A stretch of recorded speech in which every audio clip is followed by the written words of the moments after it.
and it's not $43. It's 5 easy payments of $5. Oh, and did we say that it's reduced shipping and handling? So it's reduced shipping and handling. You know, maybe you're putting, I would buy multiples of these.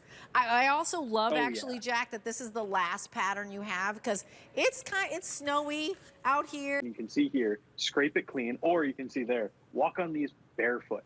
Honestly, for most doormats, you want to kind of hop over them because they're so aggravating. They don't feel good on your feet. My toes, it feels amazing.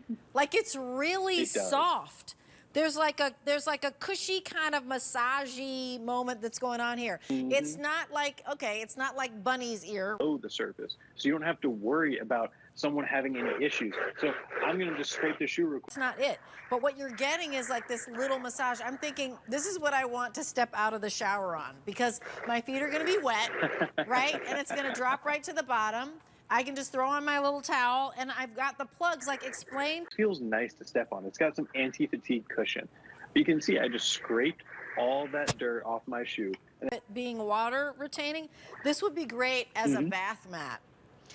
Stepping out of the shower, because your feet are wet, right, as you step out of the shower, but also the way it feels, and the snow starts to get dirty looking and muddy and all that stuff. So put a mat in front of your front door that is joyous, that has you fantasizing about spring. Put one in your front door, put one by the side door, maybe